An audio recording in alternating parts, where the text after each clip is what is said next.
The following program is produced by students of the Brian Lamb School of Communication at Purdue University.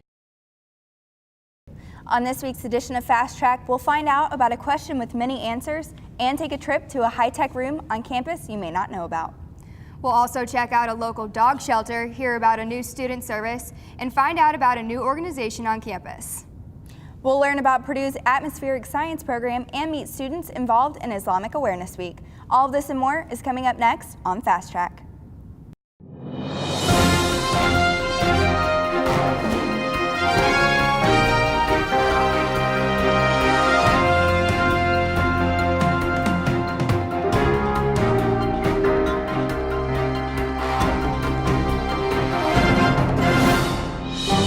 Welcome back to Fast Track. We're bringing you this week's show from the Purdue Memorial Union. I'm Katherine Ducharme. And I'm Ellie Thalls. The popular series of YouTube videos called 50 People, One Question has found its way to Purdue as a fun way for seniors to say farewell to their college experiences. Reporter Anne-Charisse Taylor has more. The 50 People, One Question videos have become a worldwide cyber sensation. Student Government Association President Kyle Pendergrass decided to bring this video production to Purdue University as a memorable farewell gift for the May 2014 graduates. We came up with the idea, I was watching YouTube and I stumbled upon these videos called 50 People, One Question, where they asked 50 people the same question. And so they would perform these videos throughout the country, throughout the world, really, in any location you can imagine. And it was very cool to see the responses that people came up with. So all the questions varied, and so I thought, this would be a great opportunity to see what our seniors thought about their college experience. As seniors, Purdue students have or have not had many different experiences. This video serves as a way to share this with the entire student body. What is one thing that you think you missed out on your college experience, or one thing that you didn't do that you wish you would have done? And so from there, we would pull their responses, and it would serve as a reminder to those seniors for years to come what their college experience was like, as well as for future students that would come to Purdue to say, well, I definitely need to make sure I do this before I graduate. I know when I'm a senior, I would love to see something like this where it's like all of your friends kind of culminating our entire experience at Purdue and kind of be able to see what you did in comparison to other people. I think that this video shows that everyone at Purdue has a story and wants to finish their story somehow. We all came in 2010 or maybe 2009 or even 2008 and knew we were going to do something in college. Just like a one question, 50 people, just trying to capture the idea of these seniors graduating and how they're feeling, because it's just such an emotional time. It's 4 years of your life, maybe 5 years, that is just done now. It's a huge chapter to finish. So that's really what we're trying to capture, their emotion in this video. It's an opportunity to benefit both the new students and the students who aren't graduating, as well as the seniors, as a memoir, a memorable item that they can use and reference for years to come. This is Anne-Charisse Taylor reporting for Fast Track. If you've ever walked down the tunnel between the Union and Stewart Center, you might have noticed a room full of large screens and computers called the Envision Center. But have you ever wondered what happens in there? Reporter Mingjin Cui takes us inside the Envision Center for more.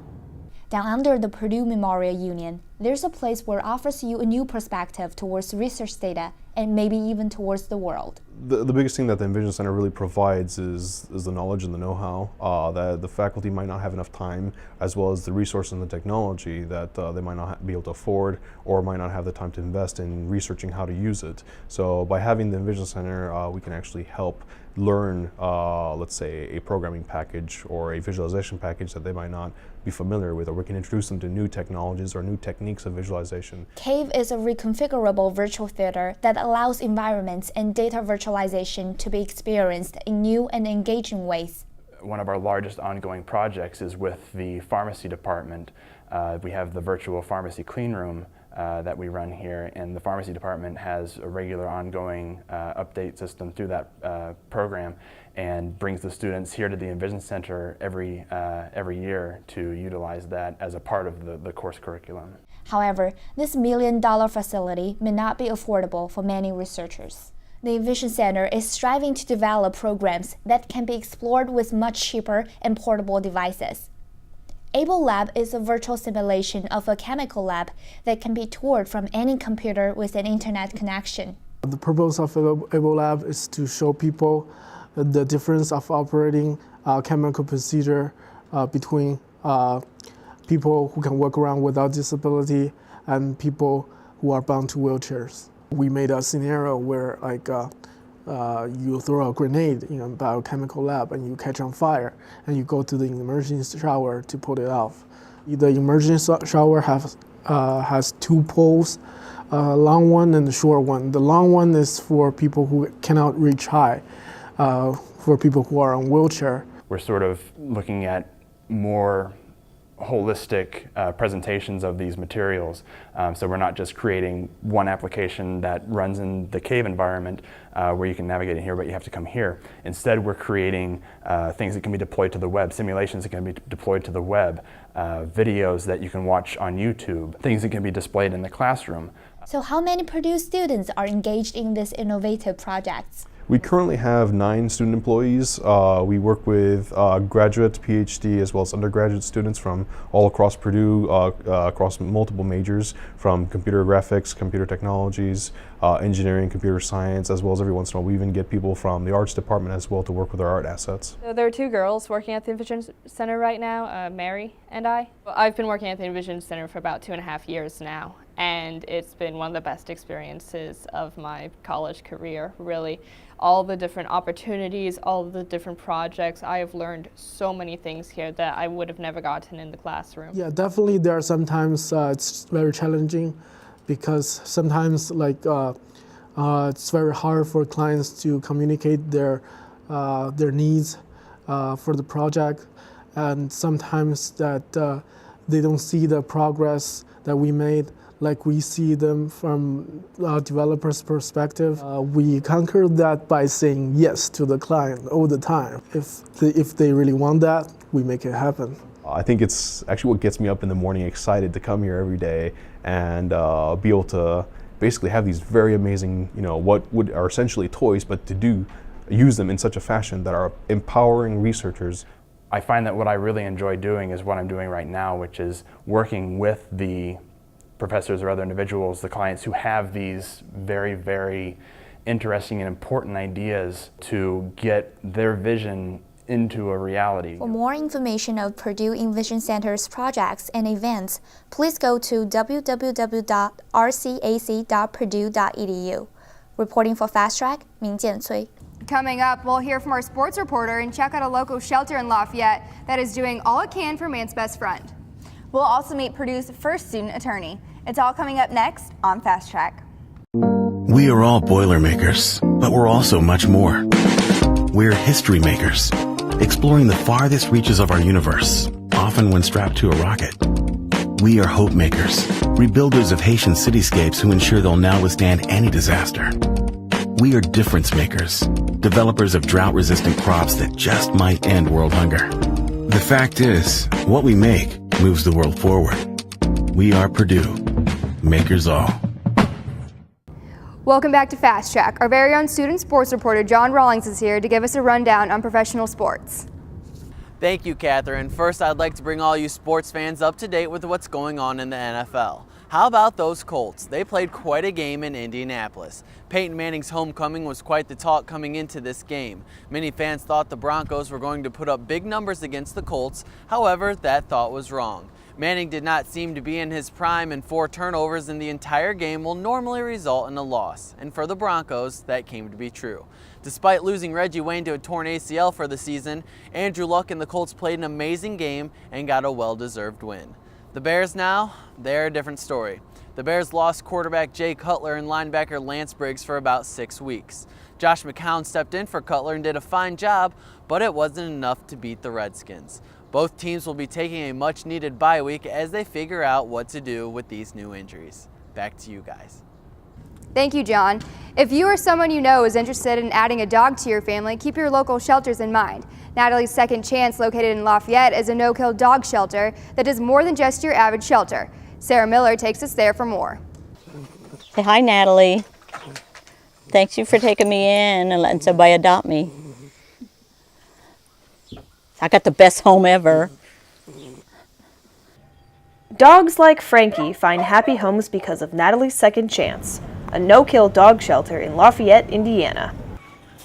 Natalie Moore started this shelter 5 years ago to give dogs who would otherwise be forgotten a second chance at life. For me, these guys aren't just dogs. You know, they're not a product to me. Each individual has their own story and their own journey of how they ended up with me, and I'm just trying to help them write a good ending. According to the Humane Society, there are about 6 to 8 million cats and dogs that enter shelters each year, but only about half of those get adopted into happy homes. It is also estimated that 2.7 million of these adoptable animals are euthanized in shelters each year. Natalie admits that euthanizing some dogs is necessary in certain situations due to extreme aggression or sickness and old age, but for her, it isn't her first choice. I will go to every length that I have to. I will talk to every dog trainer, every vet, every foster parent, every possibility that I can do to get these dogs in a home before I will ever euthanize. Natalie is able to have a no-kill shelter because she is run by the community, from donations, grants, and local volunteers. She gives back to that community not only by giving the dogs a second chance, but also by providing education to the people. Because we don't need more shelters, we need more education for people to spay and neuter. That's what we need. Steve Hillis has known Natalie since she started the dog shelter. He has been a volunteer, a foster parent, and has adopted 3 dogs of his own from Natalie's. Do I kind of gravitate towards dogs that have issues? I suppose I do, but again, that's part of what I do around here. And some of the dogs have special needs, and so a lot of times I wind up with the ones with special needs. Loretta King adopted Frankie from Natalie's. She knows that once you pick out a dog that fits your family, you have him for life. So you have to go in with that in mind, that, you know, you're going in there for the long haul, not for just the puppy period, you know. Throughout her life, Natalie found comfort and friendship in her dogs. It was this passion for man's best friend that inspired her to start this no-kill shelter. As a child, I didn't have the greatest upbringing. I left when I was about 15, 16 years old. And my best friend and unconditional love was my dog Bear. And so I've always had a thing with dogs. When I was homeless, my dog Toby lived in my car with me. So I've just always had something. There was this bond that I have with my dogs. There is no question that adopting a dog is a serious commitment. But once you've done the research, you can go to your local shelter like Natalie's to find a dog that fits your family. And you can give him what he's been waiting for, a home. For Fast Track, I'm Sarah Miller. Thanks, Sarah. The new Student Legal Services makes Purdue the last Big Ten university to provide an attorney for students. The new on-site attorney can help students with a variety of legal problems, from parking tickets to roommate problems. Lauren Westberg has more on the story. Starting this semester, Purdue has become the last Big Ten university to have a Student Legal Services office. An attorney will be present for students to utilize in any legal cases, from landlord-tenant problems to criminal issues. Already, the Legal Services Office has helped over 60 students and is filling up with appointments. About half and half as far as criminal issues and landlord-tenant issues. Those are the 2 main ones. I've talked to students about, getting a minor consumption ticket or a public intoxication charge and what they're going to face when they go to court, what type of offer the prosecutor might offer them. I tell them the consequences as far as their criminal history, their criminal records go, things like that. It's an opportunity for students who are facing common legal problems to meet with a licensed attorney and get some advice and consultation on how to handle those situations.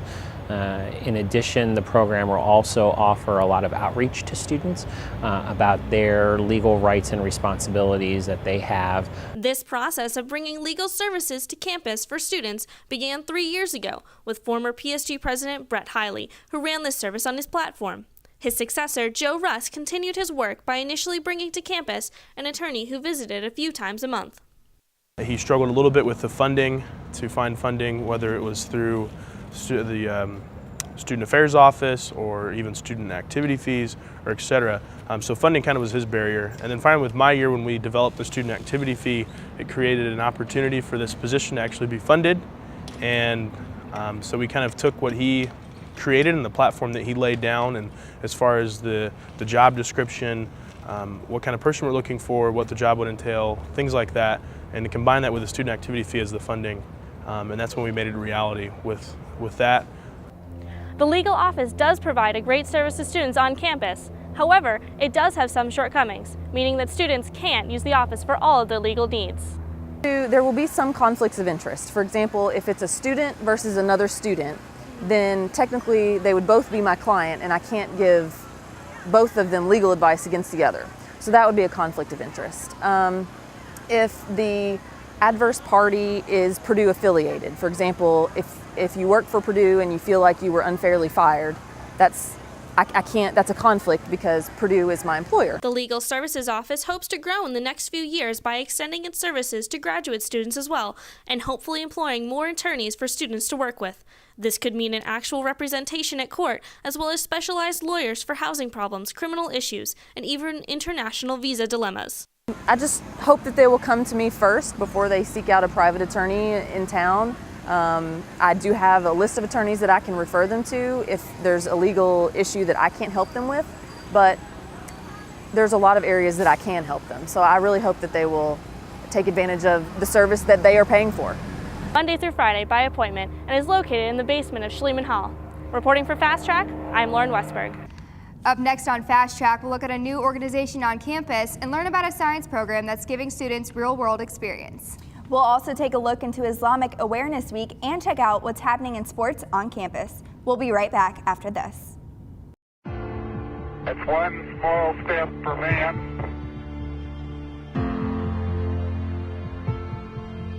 one giant leap for mankind.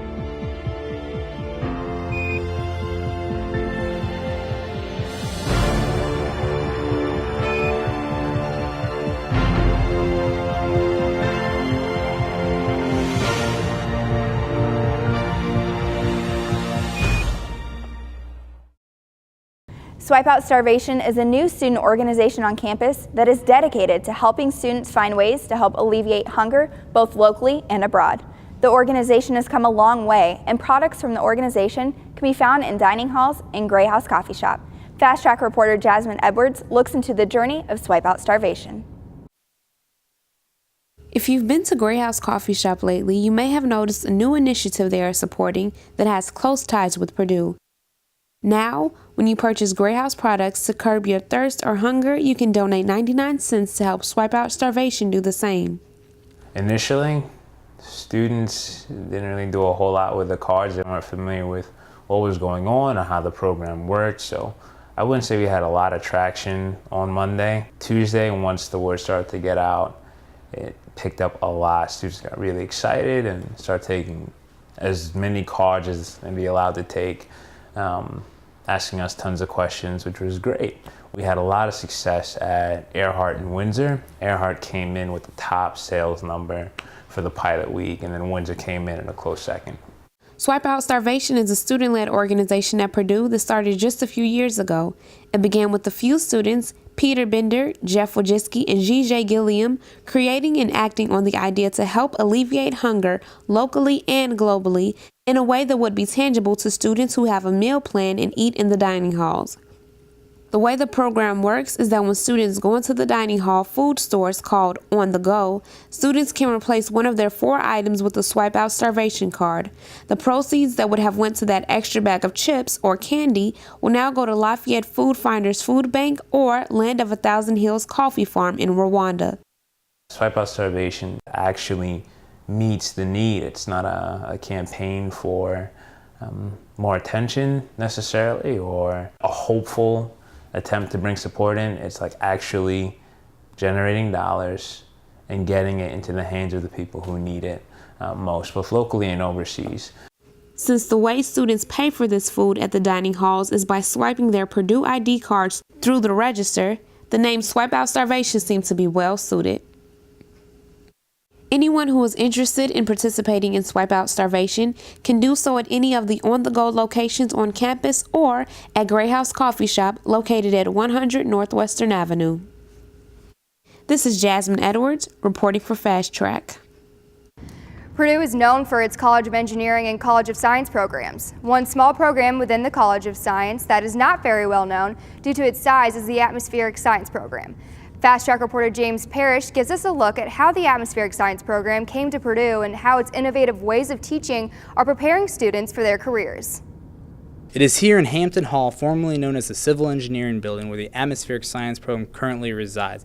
But Purdue did not always offer atmospheric science as a major. It wasn't until 1967 when atmospheric science officially became a major here at Purdue. And one of the professors who brought the program to Purdue is still inspiring students today. The program was put together by the Dean of the School of Science. Of course, we're now the College of Science. The Dean of the School of Science at the time was Phil Haas. He thought that there were many areas in the geosciences that would be opportunistic for the university to engage in. So he conferred with a dean at the University of Minnesota, a gentleman named Athelstan Spielhaus. And he said, you have a really good idea to try to get this going, and do like the University of Chicago. They have a Department of Geophysical Sciences, and it covers many broad areas of the geosciences. And so that's how we got started. We started with geology and geophysics and atmospheric science, astronomy, even oceanography. We had a little bit of everything. What exactly is atmospheric science? A lot of people don't know what it is. Some people believe it's like astrophysics, and others believe it's more like astronomy, but it's neither. Atmospheric science is really about the science of the atmosphere. So it's about the dynamics of the way the Earth, the atmosphere system works, how it interacts with the Earth's surface. It does include weather, but it's so much more than that. It's all about the physics, the chemistry, the mathematics of the way the atmosphere works. There are currently 70 students majoring in atmospheric science, and 13 of them will be graduating this spring. So what type of careers do atmospheric science majors go into after graduation? The statistics right now are about a third of graduates each year go to grad school. Another third work in the private or public sector forecasting types of jobs, and a final third do all kinds of different things, which again shows some of the breadth of our program, that we're able to give you the tools you need for other careers outside of atmospheric science if you so wish. Atmospheric science majors have even created their own club, the Purdue University Meteorological Association, also known as PUMA. PUMA has been a club on campus since 1990. It is also an official student chapter of the American Meteorological Society. PUMA offers so much more to atmospheric science majors than just a club to join. PUMA also has several events. We do, probably our biggest is the National Weather Service Roadshow, which is they come to Purdue and they talk about applying for jobs and interviewing for jobs and creating a resume, and then we go out to dinner with them. So it gives you the opportunity to network with different weather services across Indiana and Kentucky. And another thing we're doing this year is the graduate school panel. So we're going to have different faculty and graduate students at Purdue talk to not only atmospheric science, but also the geology students, to help answer questions about grad school and make connections that way. With there being over 30,000 undergraduate students at Purdue, less than 1% of them are atmospheric science majors, but it's the size of the program that helps contribute to its success. I take pride in the size of our department because we know our students so well individually. I've attended those big programs across the nation, and they can offer their students spectacular things, but some students unfortunately tend to get lost in the shuffle. Not only does the atmospheric science program live up to Purdue's high academic standards by having a very rigorous course load with a lot of math and science courses required, but it surpasses them with the innovative way of mixing traditional lectures with undergraduate research. So I think we're one of the leaders really in doing this. When we've met with our peers at the American Meteorological Society meeting, we've seen that we're far ahead of most universities in doing this, and even if you're not going to go into a career of research, having that understanding of how to think critically and pull together what data you have to make a prediction or just to understand something fundamentally is going to help everyone in any career they choose. Purdue's atmospheric science program is small yet successful, and it continues to turn students into world-class weather makers. Reporting for Fast Track, I'm James Parrish. Islamic Awareness Week is one of MSA's largest events on campus. Purdue students are able to learn about the Muslim community through food, games, and a cultural display. Madeline Plezak has the story. Purdue students and members of Muslim Student Association, MSA, filled the lawn of Memorial Mall to promote Islamic Awareness Week. MSA provides a platform to the Muslim students of Purdue where they can socialize while learning about their religion. A major part of the organization is community outreach through educational and fun events for non-Muslims. Islamic Awareness Week is one of MSA's largest events of this semester. Winning Purdue's Most Outstanding Program Award last year has allowed the organization to expand. So we call it Islamic Awareness Week, and we do it every semester. This is our 4th time, and it's very popular among the students. The idea behind it is that we basically want to share information about our religion and culture with the students, with Purdue students, and basically provide them with a chance to interact with Muslim students. We have free educational material on Islam. We have free English translations of the Quran, pamphlets, DVDs, books, everything we give out for free. Then we have cultural displays from various Muslim countries. We have a table for Pakistan, Malaysia, Kazakhstan, Turkey, and we also have some jewelry and clothes, and we have free henna tattoos. In addition to learning about Muslim traditions through pamphlets and posters, students had hands-on experience learning the art of henna tattoo, how to write their names in Arabic, and how to tie a hijab. So basically, we have this rectangular hijab, and we have different styles of hijabs. And like, if you have the triangular ones, you can wear it like in different ways. So the way I wear it, like there are a bunch of different ways. So kind of like start from like one end, tuck it kind of thing, bring it around. Like some people like to leave it like this. I like to like fold it one more time.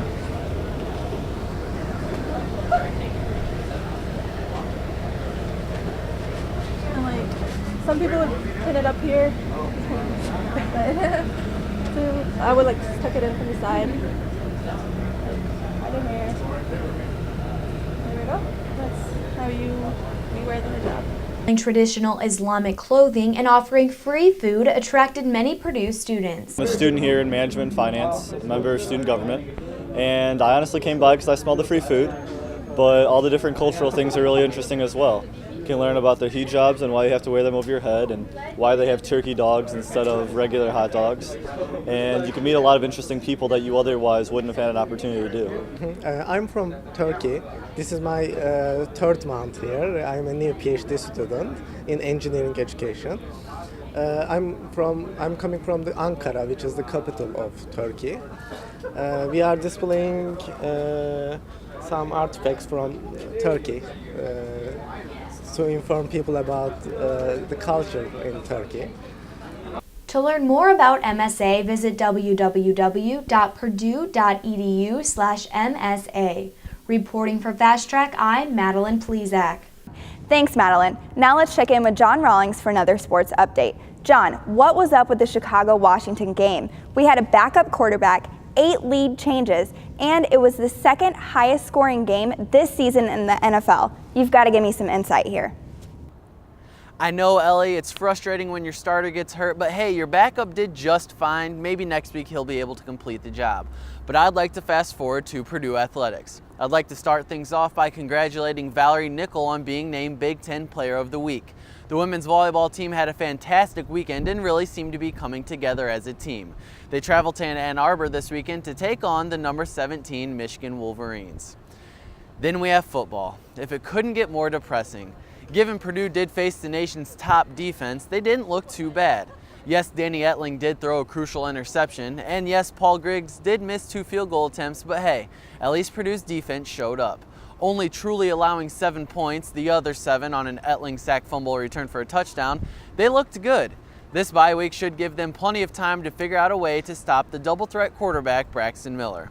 Now, I'm not calling for an upset yet, but I do believe if the Boilermakers were to get a win in the Big Ten, it might come in 2 weeks when the Buckeyes come to town. Until then, Hazel and his boys will be hitting the practice fields hard. Back to you guys. Thanks, John. That's all we have time for on this week's edition of Fast Track. Thanks for watching. I'm Katherine Ducharme. And I'm Ellie Thalls. Join us again next week on Fast Track.